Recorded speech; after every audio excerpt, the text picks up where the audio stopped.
Querida igreja, graça e a paz. Vamos abrir as escrituras em Mateus capítulo 5, versículo 5, por favor. Mateus capítulo 5, versículo 5, por favor. Mateus 5, 5. Pode ser só se ele passar.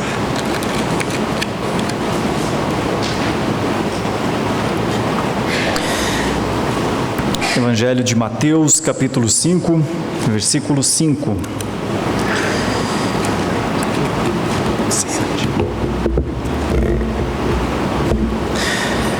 Nossa passagem é uma das mais conhecidas. Nós estamos aqui no momento da bem-aventurança, das bem-aventuranças. Então, vou ler os primeiros versículos até chegar no 5. Vendo Jesus as multidões, subiu ao monte, e como se assentasse, aproximaram-se os seus discípulos, e ele passou a ensiná-los, dizendo: Bem-aventurados os humildes de espírito, porque deles é o reino dos céus. Bem-aventurados os que choram, porque serão consolados. Nós já expomos esses dois versículos à igreja. O primeiro tem a ver com uma necessidade tão grande, um reconhecimento de uma fragilidade mesmo, de uma fragilidade espiritual mesmo, e uma dependência tão grande de Deus, que tem a ver com a provisão de Deus. Então, bem-aventurados os humildes de espírito, porque deles é o reino de Deus, o reino dos céus. O Senhor dá àqueles que não têm condições de conquistar os céus por suas obras. O segundo, bem-aventurados os que choram, porque serão consolados. A ênfase está no reconhecimento que uma pessoa, um cristão, pode ter acerca do seu estado. E então, quando ele compreende o seu estado de miséria humana, o seu estado de pecado, o seu estado na depravação total, ele lamenta isso. E o contexto dessa passagem é um texto de Isaías, que mostra Deus vendo o seu povo. Deus diz: eu estou vendo o meu povo em indigna cobiça caminhar para longe de mim. Eu vejo eles irem por sua escolha, e aos que chorarem por seus pecados, eu os sararei. Então esse é o contexto do versículo 4. Bem-aventurados os que choram, porque serão consolados. E então hoje vem o versículo 5. Bem-aventurados os mansos, porque herdarão a terra. Quero pedir aos irmãos que possam manter só essa tela agora, tá? Meu irmão, por favor. Bem-aventurados os mansos, porque herdarão a terra. Aqui não passou, meu irmão. Então, ou passa por aqui ou passa por lá. Passou? Fui eu que fiz isso? Tá bom. Que às vezes sou eu, às vezes eu de lá. Meus irmãos, uma breve palavra sobre o contexto então dessa passagem. Bem-aventurados os mansos, porque herdarão a terra. E a passagem é o Salmo 37, dos versículos 1 a 11. Talvez fique difícil de você ler, se você quiser acompanhar na sua Bíblia, pode acompanhar. Eu vou ler aqui, você vai entender esse contexto. Está escrito assim no Salmo 37, dos versículos 1 a 11. Não te indignes por causa dos malfeitores, nem tenhas inveja dos que praticam a iniquidade, pois eles dentro em breve definharão, como a relva, murcharão como a erva verde. Confia no Senhor e faze o bem, habita na terra e alimenta-te da verdade. Agrada-te do Senhor, e Ele satisfará os desejos do teu coração. Entrega o teu caminho ao Senhor, confia nele, e o mais Ele fará. Fará sobressair a tua justiça como a luz, e o teu direito como o sol ao meio-dia. E ainda mais, descansa no Senhor, e espera nele. Não te irrites por causa do homem que prospera em seu caminho, por causa do que leva a cabo os seus maus desígnios. Deixa a ira, abandona o furor, não te impacientes, certamente isso acabará mal, porque os malfeitores serão exterminados, mas os que esperam no Senhor possuirão a terra. Então veja o contexto aqui: os que esperam no Senhor possuirão a terra. Mais um pouco de tempo, e já não existirá o ímpio. Procurarás o seu lugar, e não o acharás. Mas os mansos herdarão a terra, e se deleitarão na abundância de paz. Dá para perceber que o Salmo 37 foi onde Jesus encontrou a base para falar: bem-aventurados os mansos, porque herdarão a terra? Porque esse texto do Salmo 37 está escrito há centenas de anos antes, e é de lá que Jesus extrai a ideia. Olha, os irritadinhos, os nervosinhos, os de pavio curto, olha, porque esses que demonstram essa forma de ser, também estão demonstrando que não descansam no Senhor. Então é de lá que Jesus traz para o presente. Olha, aqueles que sobem o tom facilmente. Olha, ai. Pensa bem. Eu vou contar um exemplo para vocês. Acho que vou contar dois. Um é breve, outro é um pouquinho mais longo, mas eu vou tentar ser muito objetivo com vocês. Se eu não acreditasse em depravação total, nos últimos dias eu acho que eu teria de passar a acreditar, por dois fatos.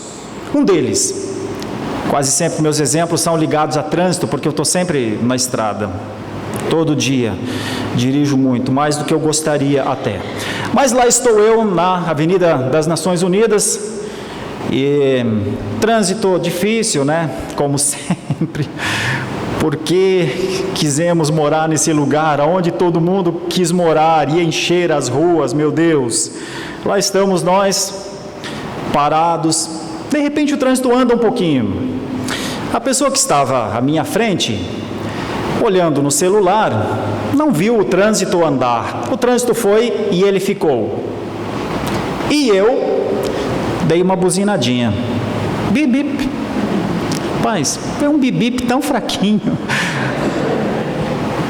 Rapaz, eu despertei um monstro. Eu despertei um homem de cavernas. Eu despertei um homem, meu Deus, olha, por mais ou menos uns 3 quilômetros, esse homem ou andava do meu lado, fazendo sinais que é melhor você nem pensar, ou ele ia atrás de mim, acendendo luzes, ou à minha frente, parando. Que ser humano! Imagino como é como marido, um infeliz desses. Como motorista, ele é um homem que assim, não mexam com ele. Eu tive a infelicidade de fazer bip-bip para ele. Bip-bip. Se um bip-bip provoca aquele homem aquelas reações, é melhor eu não conhecê-lo pela vida. Tomara que nunca mais o veja na vida. Mas aí passou, eu fui tenso, preocupado e segui a minha vida. Mas ontem eu tive uma experiência um pouquinho maior ainda, eu acho, sobre depravação. Estou chegando na padaria Bienal, aqui pertinho da nossa casa, na Sabará. Estou chegando e de repente, olha só, uma vaga. Entrei.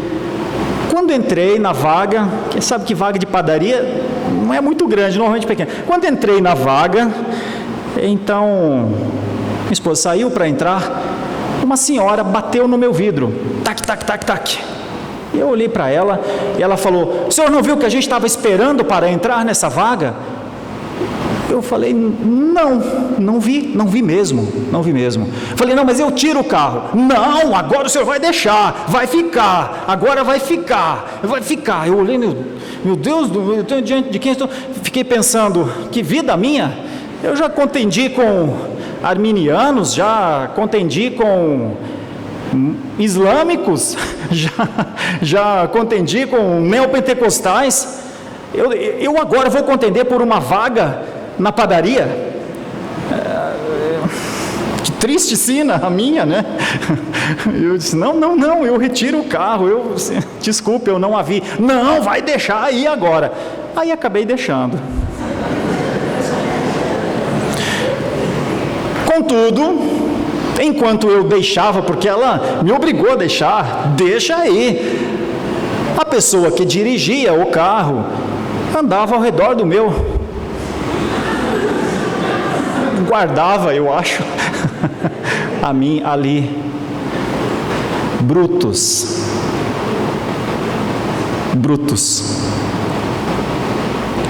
toscos, insensíveis, brigam por uma vaga na padaria, brigam por causa de um bip-bip. Homens, mulheres. Quem são essas pessoas? Que ser humano é esse? Você nunca se envolveu nisso não, né? Amém, hein? Amém. Quem pode dizer amém, diga amém. Quem precisa de uma misericórdia aí, diz misericórdia. Meus irmãos, esse é o contexto do que é mansidão ou do que não é mansidão. Esse é o contexto de como as pessoas vivem. Se as pessoas vivem assim, por causa de uma vaga na padaria, ou por causa de um bip-bip que ouvem, eu fico imaginando como essas pessoas são com seus pais, quando eles ficam velhos. Fico imaginando como essas pessoas são dentro das suas casas, quando pisam nos seus pés. Fico imaginando o conjunto de pensamentos que essas pessoas têm a cada noite que vão dormir. Fico imaginando como elas acordam, fico imaginando como elas envelhecem mais rápido, fico imaginando como elas adoecem mais rápido, fico imaginando e lamento.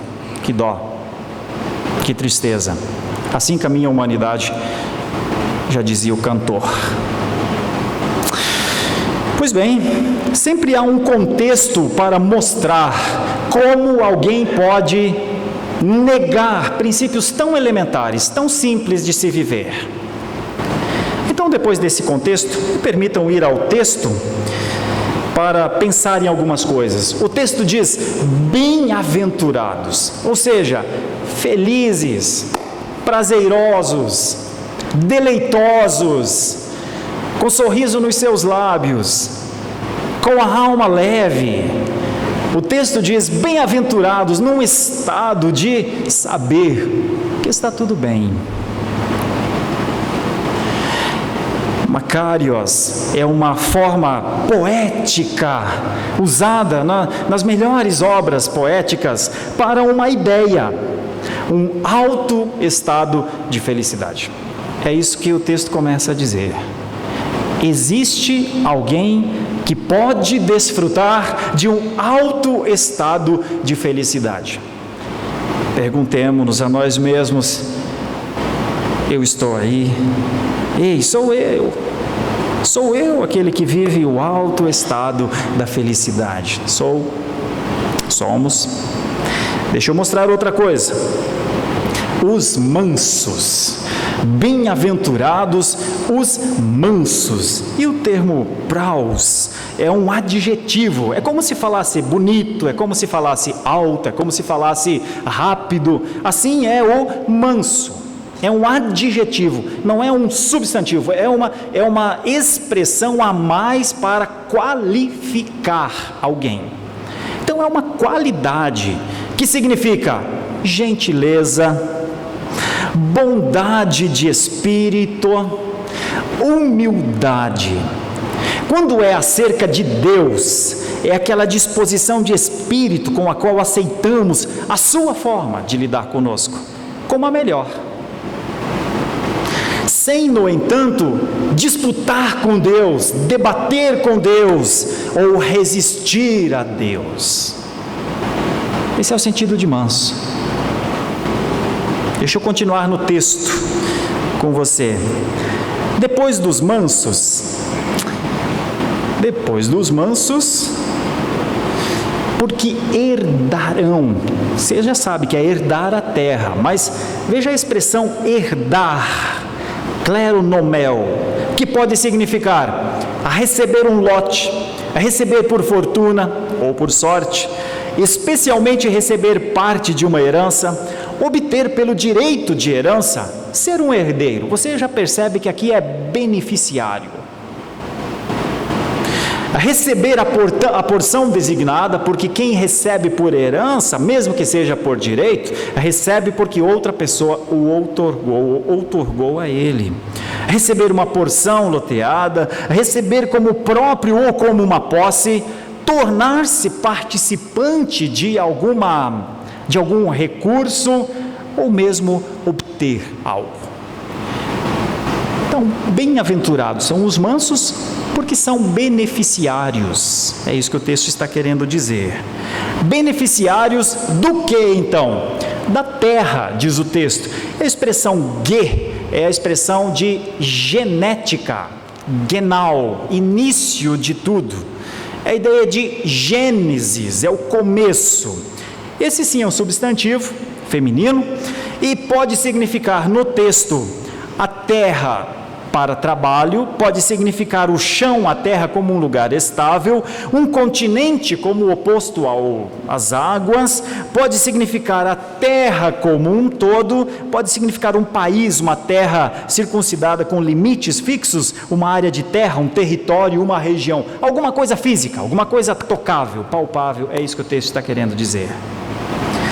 Então esse é o nosso texto, e a partir disso, eu gostaria de propor duas coisas, que nós pensássemos o que é a mansidão, e depois que nós pensássemos o que é a herança, então, com base nisso, o que é a mansidão? Bem-aventurados os mansos, porque eles herdarão a terra.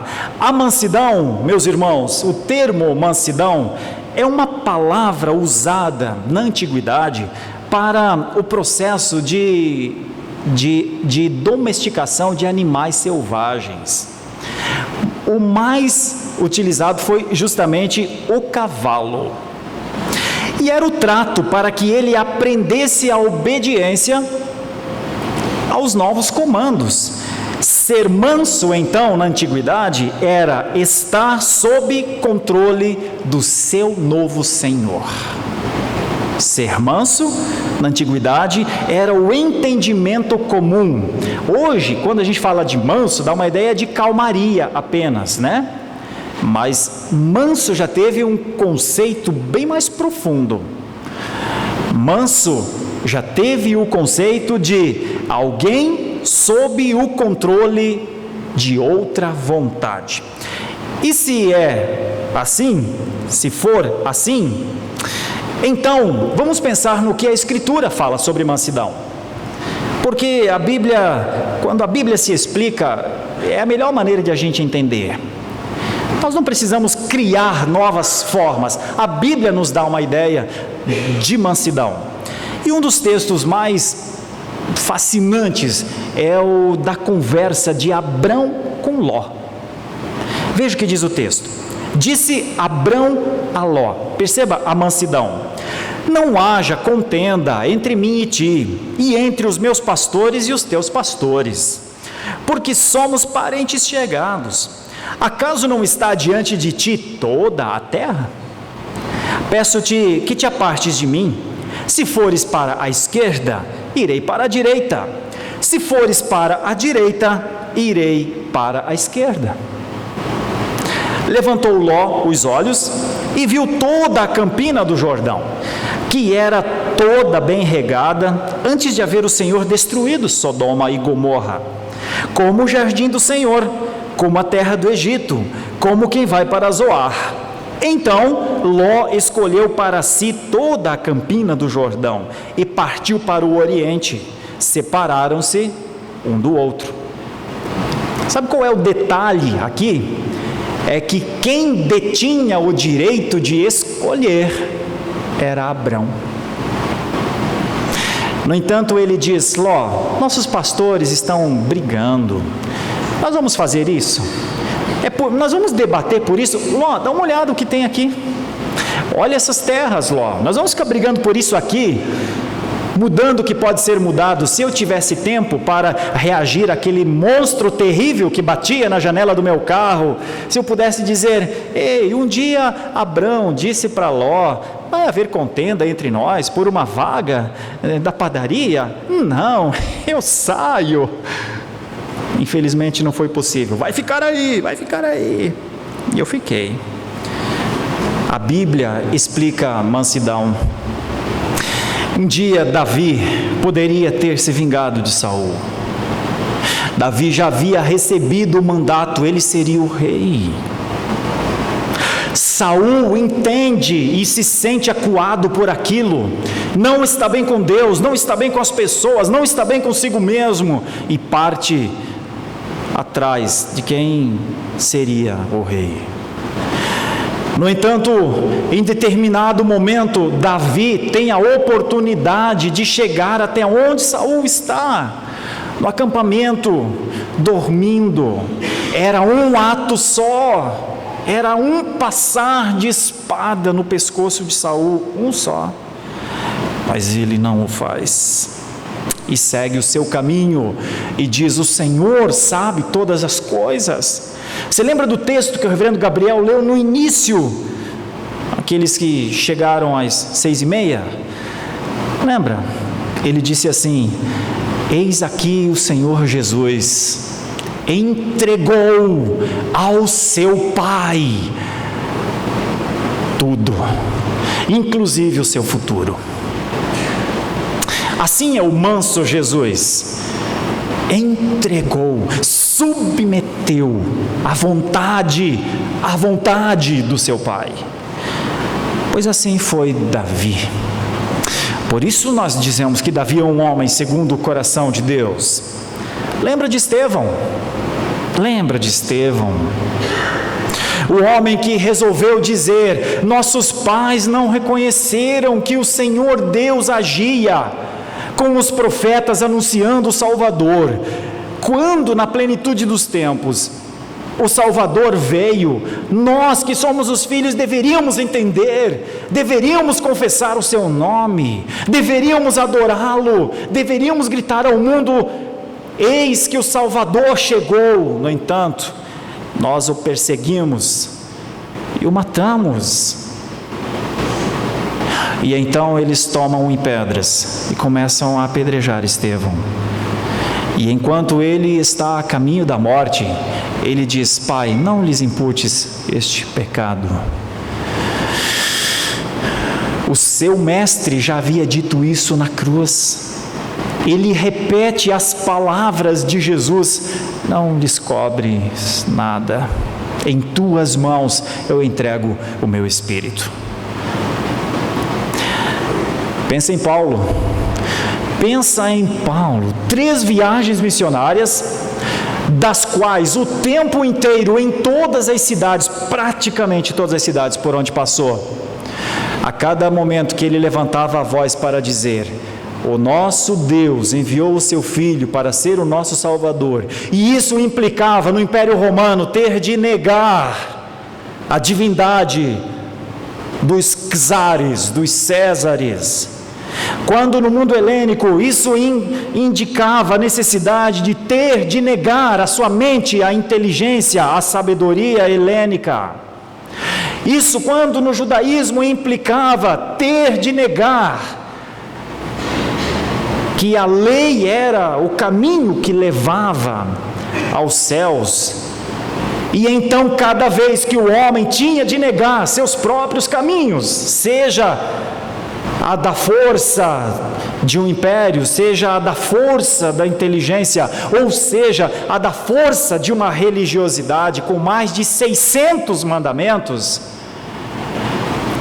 Quando o homem tem de negar as loucuras por onde ele anda e só receber um Salvador que lhe faz novo, que lhe dá plenitude, só receber um Salvador, o homem se levanta para bater no anunciador.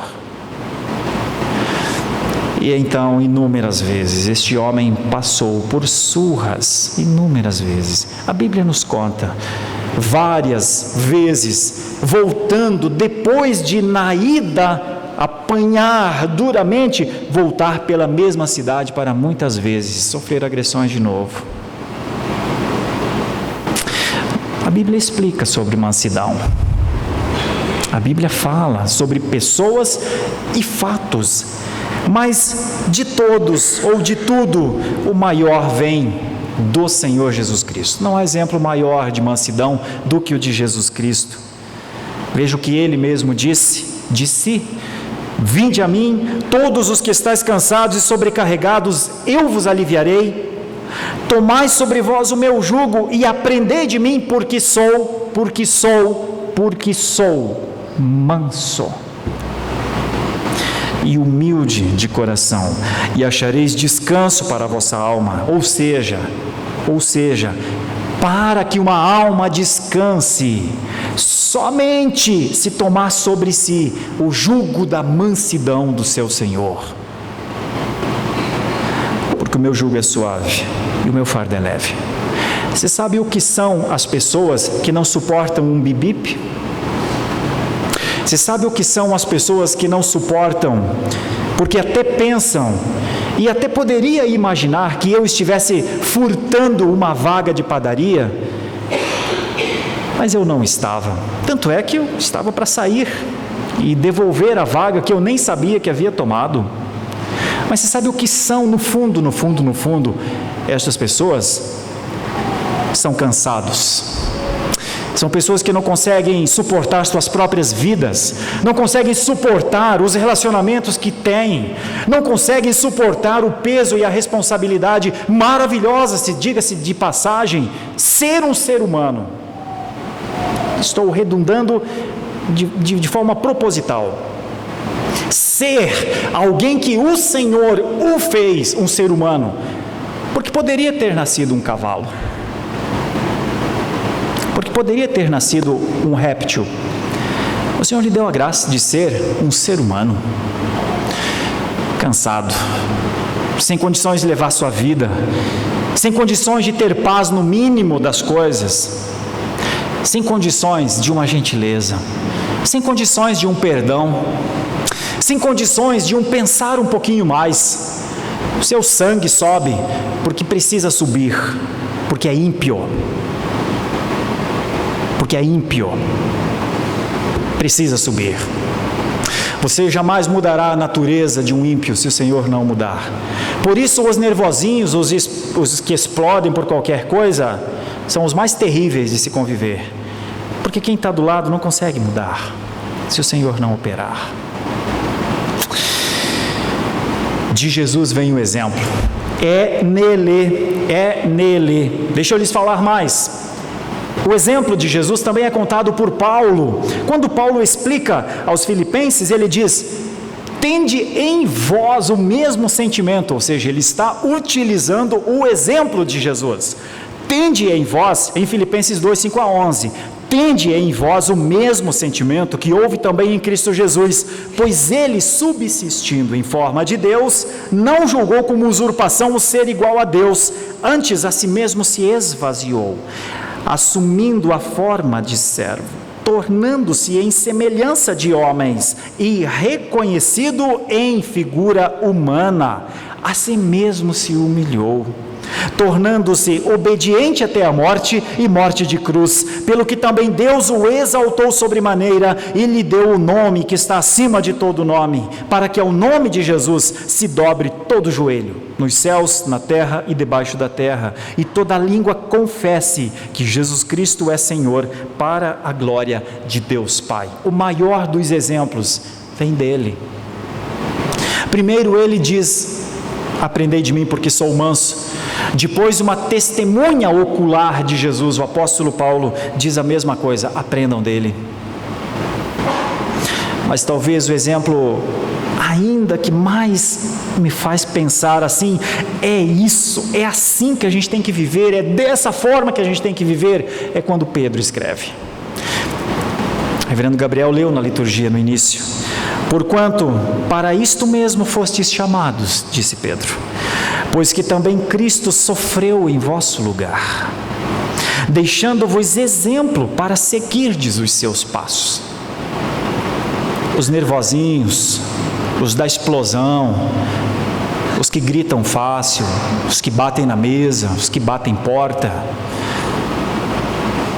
não seguem esses passos. Precisam se arrepender. Agora! Precisam se arrepender.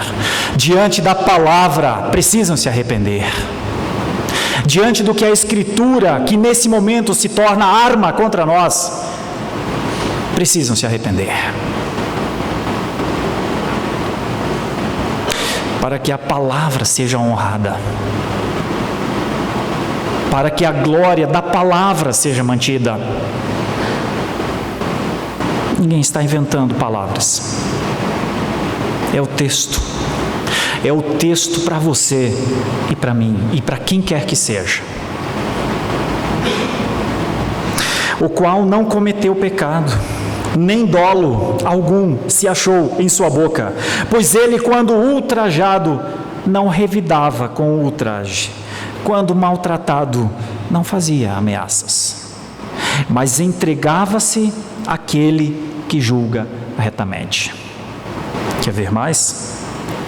Carregando ele mesmo em seu corpo, sobre o madeiro, os nossos pecados, para que nós, mortos para os pecados, vivamos para a justiça. Por suas chagas fostes sarados, porque estáveis desgarrados como ovelhas, agora porém vos convertestes ao pastor e bispo da vossa alma.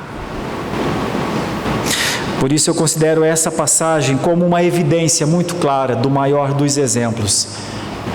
O nosso exemplo quando o ultrajado não revidava. O nosso exemplo quando o humilhado não humilhava. O nosso exemplo quando perseguido não perseguia.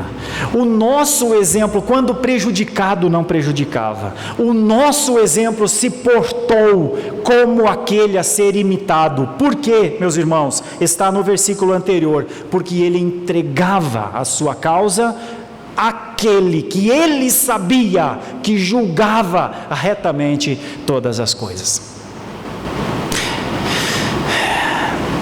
A Bíblia se explica e, ao falar de si, nos leva à segunda ideia. O que é então a herança? Se a mansidão é isso, o que é a herança? A herança é uma coisa muito bonita, claro, e muito agradável a todos nós. A palavra herança era usada, como hoje ainda é, para garantir aos filhos um bem-estar propiciado por seus pais.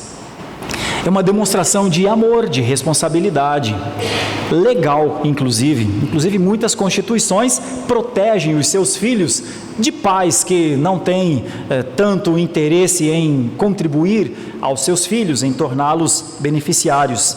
Então a herança, ela sempre funcionou na história da existência como um incentivo para uma vida melhor.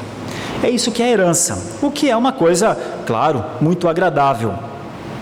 Mas quando nós vamos para as Escrituras, quando nós vamos para os textos bíblicos, nós começamos a perceber exemplos de um tipo de herança ou de um tipo de benefício que vem de acordo com algumas atitudes nossas. Vamos pensar em algumas. O texto é Mateus 6,33, conhecidíssimo de todos nós. Buscai, pois, em primeiro lugar o seu reino e a sua justiça, e todas estas coisas vos serão acrescentadas. O contexto é que Jesus está dizendo: olha, não precisa ficar ansioso pelo dia de amanhã, não precisa ficar buscando de maneira desesperada algum tipo de provisão, Não precisa estabelecer a sua própria prosperidade. Não precisa se escravizar atrás de mais alguns trocados na sua conta bancária. Não precisa abrir mão dos seus princípios de vida de cristão para viver, para demonstrar publicamente que entre você e o seu trabalho, entre você e o seu dinheiro, Ele é o Senhor e você é o escravo. Não precisa fazer tanto por você mesmo, imaginando que as pessoas estão vendo isso como uma coisa muito positiva. Ela é negativa. Quanto mais vocês buscam para si, mais vocês ou idolatram a si mesmos, ou idolatram o que é o emprego, ou alguma coisa assim, ou sua profissão, tornando-o senhor e vocês escravos de uma profissão. É isso. Aqueles que foram libertos do inferno e do poder do pecado, aqueles que foram libertos das mãos de Satanás, aqueles que foram libertos de si mesmos como natureza humana, aqueles que foi colocado neles vida e vida em abundância, aqueles que foi lhes colocado o fôlego do Espírito de Deus, aqueles que lhes foi dado o céu por herança, vão viver os seus 20 ou 30 ou 40 ou 50 anos escravos de uma profissão. É isso? É isso? Ei, e a inteligência espiritual? Ei, não, nossos trabalhos, nossas profissões, todos os atos a que devemos prestar, devem ser prestados com zelo, devem ser atos de uma responsabilidade, mas não porque é senhor ou senhora da minha vida e da sua vida. Você não vive para a sua profissão, e eu e você não vivemos para que a nossa conta bancária melhore. Santo Deus, não. E quem caminha nessa direção precisa se arrepender agora, à luz da palavra. Porque mais uma vez a palavra se volta contra nós. Aqueles que passam a sua vida buscando coisas, muito provavelmente não buscam o reino de Deus e a sua justiça, muito provavelmente não têm descanso para as suas próprias almas, e vivem ansiosos a níveis estressantes, a ponto de brigarem por uma vaga de padaria.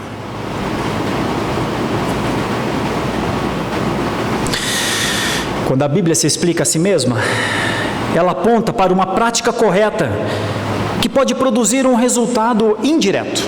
A prática correta é: busca o reino de Deus e a sua justiça, e o resultado indireto é: e tudo que você precisa será acrescentado. Veja mais um exemplo, não só em Mateus 6,33, mas em Marcos 10, 29 a 30, tornou Jesus: em verdade vos digo, que ninguém há que tenha deixado casa, irmãos ou irmãs, ou mãe, ou pai, ou filhos, ou campos, por amor de mim e por amor do Evangelho, que não receba já, no presente, o cêntuplo de casas, irmãos, irmãs, mães, filhos e campos, com perseguições, e no mundo por vir, a vida eterna. Sabe para que serve esse texto, meus irmãos? Para os que não têm muita fé, para aqueles que não conseguem acreditar por si só. Se eu fizer a opção por ser um cristão, se eu fizer a opção por ser verdadeiro, se eu fizer a opção por ser generoso, se eu fizer a opção por ser um gentleman que remonte a Cristo, que as pessoas vejam minhas ações, minha generosidade, minha bondade, meu cuidado para com as pessoas, se eu fizer isso e alguém me perseguir, alguém se separar de mim, eu talvez por minha força, não tenha fé o suficiente para crer que o Senhor, para aquele que tem uma prática correta, pode apresentar um resultado indireto. Mas então deixa eu usar Marcos 10, 29 e 30 a teu favor. A palavra diz que pode. Se a minha fé, se a sua fé não tem força para isso, a palavra tem. A palavra nos mostra que uma prática correta starta um resultado da parte de Deus. É esse que o Senhor Jesus disse, não há nada a acrescentar àquilo que Jesus disse. Mas mais do que uma prática correta que starta um resultado indireto, quando a Bíblia se explica sobre herança, ela aponta para uma esperança futura. Quem escreveu isso foi Isaías, há muitos anos atrás, obviamente, 700 mais ou menos antes de Cristo, e ele disse lá atrás já: Tu, Senhor, conservarás em perfeita paz aquele cujo propósito é firme, porque ele confia em ti. Confiai no Senhor perpetuamente, porque o Senhor Deus é uma rocha eterna. Novamente eu estou falando para aqueles que estão com dificuldades na fé. Aquele que tem dificuldade de olhar para a frente, olhe para esse texto. A palavra diz: confia no Senhor. Confia no Senhor, porque o Senhor Deus é rocha eterna. Olha, confia na profecia, no profetismo real, no profetismo bíblico. Confia no que está escrito aqui. Não é assim o Senhor me diz, não é eu penso, não é eu determino, não é eu quero, não é assim seja. É o que o texto diz. O profeta disse: Senhor, eu sei que o Senhor conservará em paz aquele propósito, ou aquele cujo propósito é firme. Então, não dá para a gente andar para frente, para trás, para o lado, não dá para a gente andar em círculos. A palavra de Deus nos mostra um caminho de herança, nos mostra uma esperança futura e nos mostra um cumprimento futuro. Então não é só a esperança proposta por Isaías, é o que João disse em Apocalipse, e eu lerei então o texto de Apocalipse. Vi no céu, é Apocalipse 21. Se você quiser abrir o texto, aqueles que têm dificuldade de ver aqui à distância, fiquem à vontade, eu vou ler o capítulo 21 de Apocalipse. Vi novo céu e nova terra, pois o primeiro céu e a primeira terra passaram, e o mar já não existe. Vi também a cidade santa, a nova Jerusalém, que descia do céu, da parte de Deus, ataviada como noiva adornada para seu esposo. Então ouvi grande voz, vinda do trono, dizendo: Eis o tabernáculo de Deus com os homens, Deus habitará com eles, eles serão povos de Deus, e Deus mesmo estará com eles, e lhes enxugará dos olhos toda lágrima, e a morte já não existirá, já não haverá luto, nem pranto, nem dor, porque as primeiras coisas passaram. E aquele que está assentado no trono disse: Eis que faço novas todas as coisas, e acrescentou: Escreve, porque estas palavras são fiéis e são verdadeiras. Aqui nós temos o cumprimento que João viu, o cumprimento para o encontro final do povo de Deus com o seu Deus. Disse-me ainda: tudo está feito. Eu sou o alfa e o ômega, o princípio e o fim, e eu, a quem tem sede, darei de graça da fonte da água da vida. O vencedor herdará estas coisas, e eu lhe serei Deus, e ele me será filho. Quanto, porém, e essa última parte, meus irmãos, é quando de novo a palavra de Deus se volta contra a gente, ou se volta contra estes que o texto mostra. Mas é que a gente se conhece, e eu estou dizendo a partir de mim. Quanto, porém, aos covardes, aos incrédulos, aos abomináveis, aos assassinos, aos impuros, aos feiticeiros, aos idólatras e a todos os mentirosos, a parte que lhes cabe será no lago que arde com fogo e enxofre, a saber, a segunda morte. Apocalipse 21 não termina sem falar desta tragédia. Esta tragédia mostra o cumprimento futuro. Se nós estamos falando sobre herança, se bem-aventurados são os mansos, porque herdarão a terra, aqui tem alguém que não vai herdar nem terra e nem céu. Esse é o cumprimento de Deus para colocar sobre nós um alerta. Quando a Bíblia se explica, ela aponta então para um fato, há um prêmio a ser recebido lá no novo céu e na nova terra. E este prêmio é de um valor intransferível, valor de tesouro, para ser usufruído no tempo certo. E a pergunta que se faz é o meu tesouro? A gente não cantou? Lá está o meu tesouro. Não cantou? A gente não disse, eis o nosso Deus, é o nosso Deus, eis o nosso Deus. Quem é este Deus, senão aquele que toma nas suas mãos a terra e tudo que nele há, e tudo que existe, e tudo que ele criou? Não é porventura este que promete a paz e a segurança? Não foi assim que a gente cantou? Que segurança tenho em Jesus. Qual é a segurança em Jesus? A que conclusão então poderíamos chegar? Mansos ou não mansos? Quem é o manso então? O manso é o que entrega a sua causa a alguém que ele sabe que julga retamente. E o não manso é o que defende, debate, briga, luta, e tem que lutar mesmo, porque a sua causa não está diante do juiz dos juízes.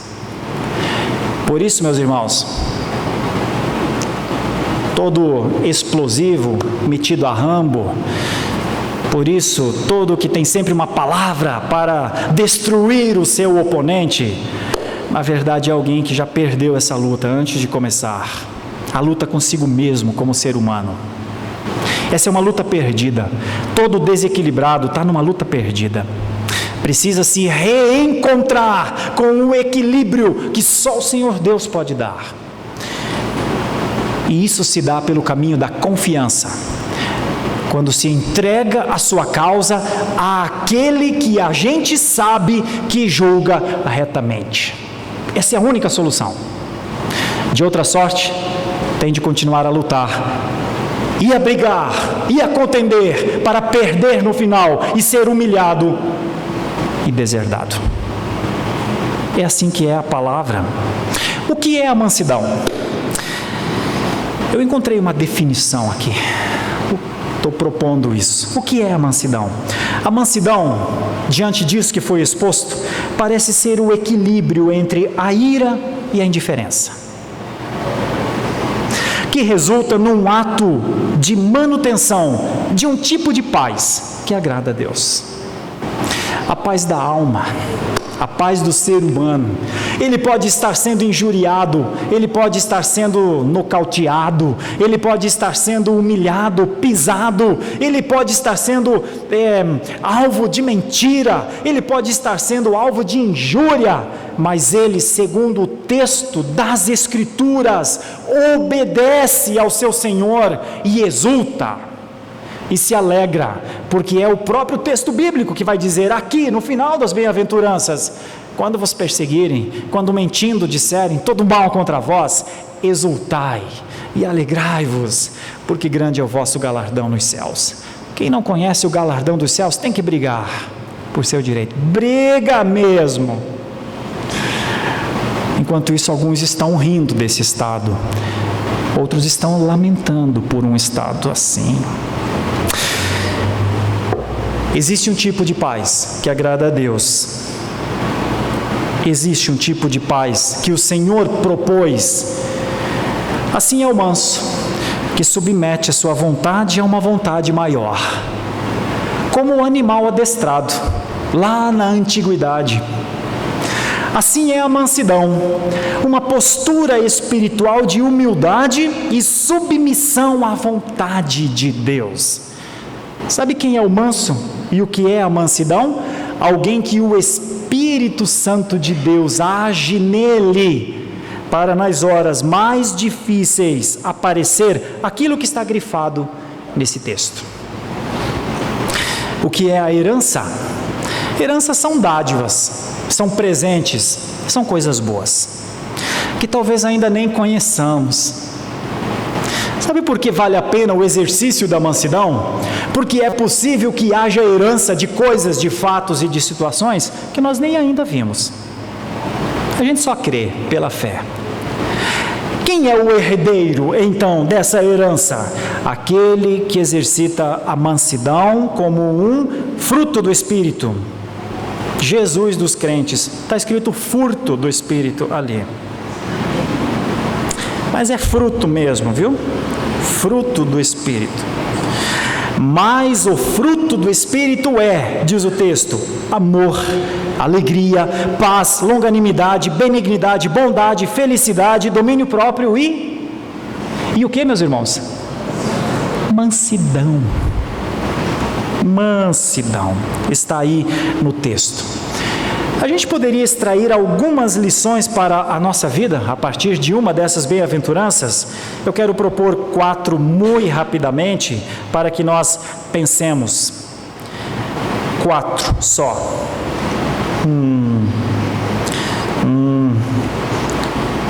Tem algum espírito territorial impedindo aqui, meus irmãos? Alguém orou aí. Vamos pensar em 4 aplicações? Muito simples, muito básicas. Por que o manso se destaca em meio a um mundo tão nervoso como o mundo atual? Ele se destaca porque mansidão é algo extremamente incomum. O normal é brigar mesmo, o normal é gritar mesmo, o normal é o tom lá em cima, o normal é se fazer ouvir pelo argumento forte. Vence quem fala mais alto. Então o manso se destaca em meio a isso. É porque ele é fraco, é isso? É porque ele não tem coragem, é isso? É porque ele é insensível e indiferente, é isso? Bom, muitos de medo de se parecerem com isso, passam a vida inteira brigando.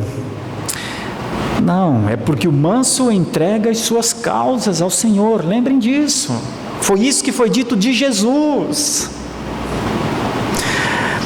Porque ele não se afirma e nem se debate? Porque ele confia mais no Senhor do que em si. Como é possível um cristão se destacar na atualidade? A resposta é essa: indo contra a tendência de todos. Quando eu falo todos, não estou querendo dizer todos um por um, sem que ninguém o seja. Estou querendo dizer a linha geral dos temperamentos, a linha geral de como se debate e se vence as coisas, a linha geral de como se conquistam as coisas. Estou dizendo que é possível um cristão se destacar quando ele não faz isso. Isso tem base bíblica? Bom, eu estou dizendo que sim, que tem.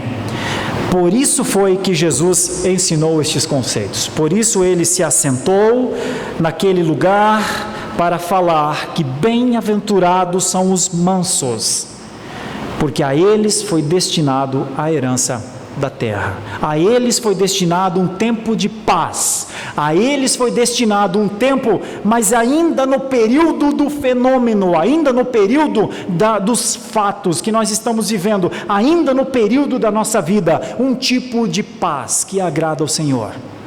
E ele viverá. E enquanto ele olha para a impiedade, é para ele esperar e aguardar. Foi isso que nós lemos no Salmo 37. Aguarda no Senhor. Lembre sempre, lembremos sempre que dos mansos o Senhor é o juiz. Dos mansos é Ele que cuida. Lembre sempre que dos mansos o Senhor toma a causa deles. Dos que não são mansos, eu não sei quem é que toma a causa. Não estou pregando sobre isso, não estou pregando sobre não mansos, não faço ideia. Mateus 5,5 fala dos mansos. Seria hora de orarmos e pensarmos profundamente nas Escrituras sobre mansidão?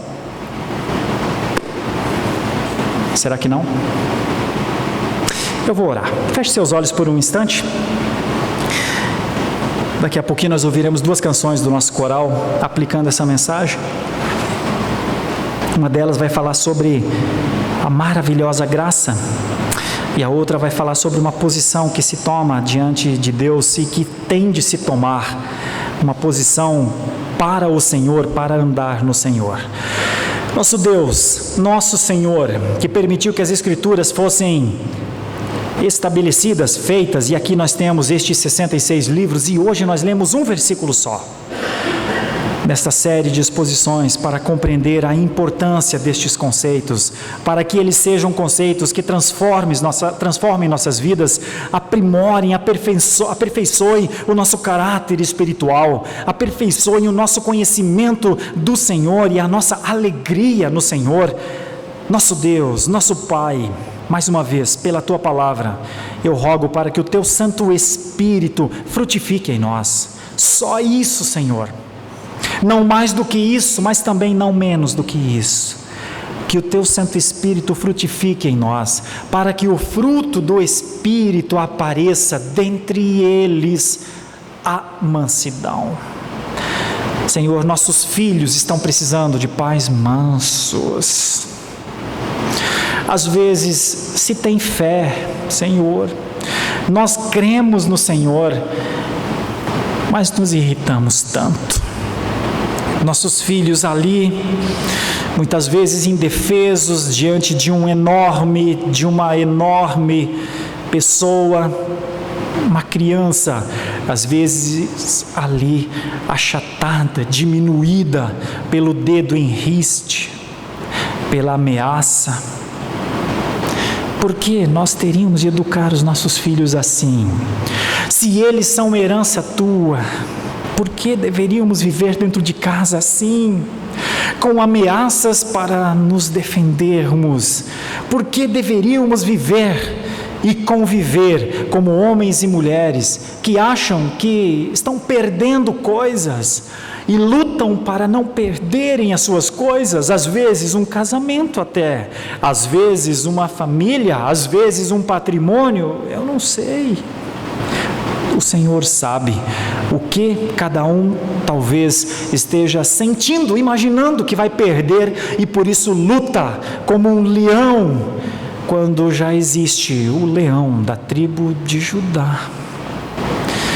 O Senhor está lá. A causa pode ser sua. Por que nós lutamos tanto por nossas causas? E com isso, enfrentamos uma das maiores dificuldades, o de não andar no caminho em que andou Jesus, no caminho em que andaram os profetas, os apóstolos, os reformadores. Por que, Senhor? Leva-nos de volta, converte o nosso coração a fazer as coisas que o Senhor disse para fazer. Eis aqui uma instrução de sabedoria. Dá-nos do Teu Espírito para entender isso, para hoje ser um dos últimos dias para aqueles que têm problemas com temperamento, com cólera, para aqueles que têm verdadeiramente problemas com explosões, para aqueles que têm realmente problemas de relacionamentos, que as pessoas já não querem nem mais conversar com eles, não querem mais nem ouvi-los. Só o arrependimento, parece-nos que pela Tua Palavra, só o arrependimento. Mas ninguém pode se arrepender pelo seu esforço se o Senhor não operar, pois a nossa oração é esta: por um operar do Teu Santo Espírito em todos aqueles que o Senhor quiser que sejam tocados por essa palavra e que passem a amar a mansidão mais do que seus direitos, a amar a herança do Senhor mais do que o status quo adquirido, para os que possam pôr sua cabeça no travesseiro, descansar, porque sabem que suas causas estão nas mãos do Senhor. Essa é a nossa oração, com perdão pelos nossos pecados, em nome de Jesus. Amém.